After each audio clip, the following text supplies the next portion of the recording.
Ross Smith and I are joined by Timbers head coach Caleb Porter. Caleb, such a huge game ahead. #1 seed in the West, Cascadia Cup, both on the line against Vancouver on Sunday. As a coach, you've got to love this, right?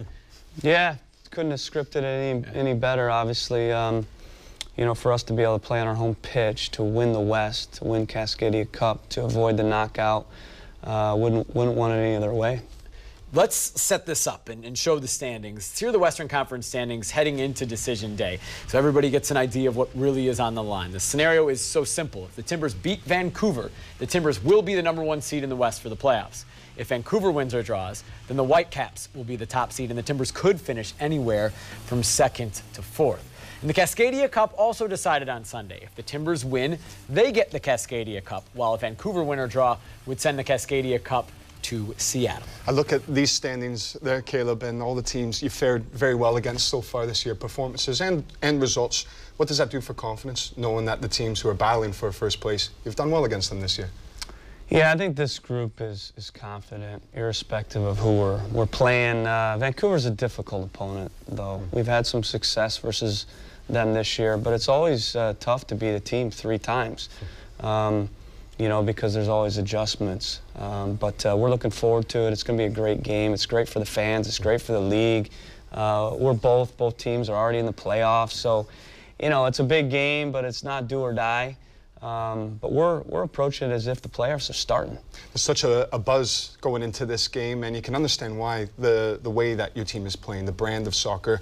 And a lot of people are saying the freedom at which they're playing, but I imagine it's not so easy getting to the players to play with such freedom. The process must be quite difficult to get them where they're unshackled, so to speak.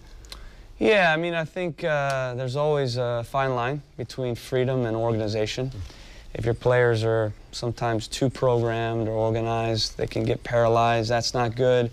Too much freedom means they're scattered and run around, and the organization isn't there. So you have to have the right balance between organization, where they know what they need to do, where they have some ideas, where there's some structure, but also you want them to be free. You don't want them to be paralyzed. You want them to be automatic and natural in all their decisions that they're making. And it should be at this stage, because you've programmed them all year. All the little things have been programmed.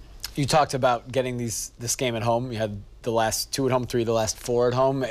It's looked so good at Providence Park the past few matches. The numbers show it, and the eye test shows it as well. What is it about your team and the attack specifically playing at Providence Park?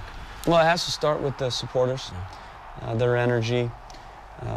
5 years now I've been in this league. I've been in every stadium. I've seen every fan group, and ours are the best. They're the loudest, they're the most passionate, so they fuel us. We love playing in our stadium because of them.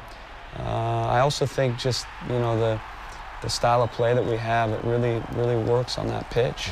It's a tight pitch, it's a fast pitch, and our speed of play, our passing game, our pressing game really suit it. What is it about these guys and their hunger for a big game as well? You said midweek how these guys, they get up for their big games, no problem, and they're not nervous for it, that they actually want to accept it and get out on the pitch. What is it about this group of guys that you have that makes them hungry for the big matches? Yeah, I mean, I've had a lot of different teams, and I've had some teams that I don't worry about in the games, mid-season, where you're playing a weaker opponent, and I've had some teams that sometimes you worry about them in those games. I've had some teams in the big games that just couldn't, rise to it. This is a team that when we need more, you get more. The bigger the game, the better they are. And I knew that early on with this team. And it's frankly why there were some games we struggled when we played in, opponents that we were better than. Because I think they knew. They were overconfident. Overconfidence is never an issue in the big games when the pressure's high, and this is the position we're in right now. So I know this team from here on out is going to be dialed in and confident, and that natural tension and pressure will be there. That will mean they're not complacent.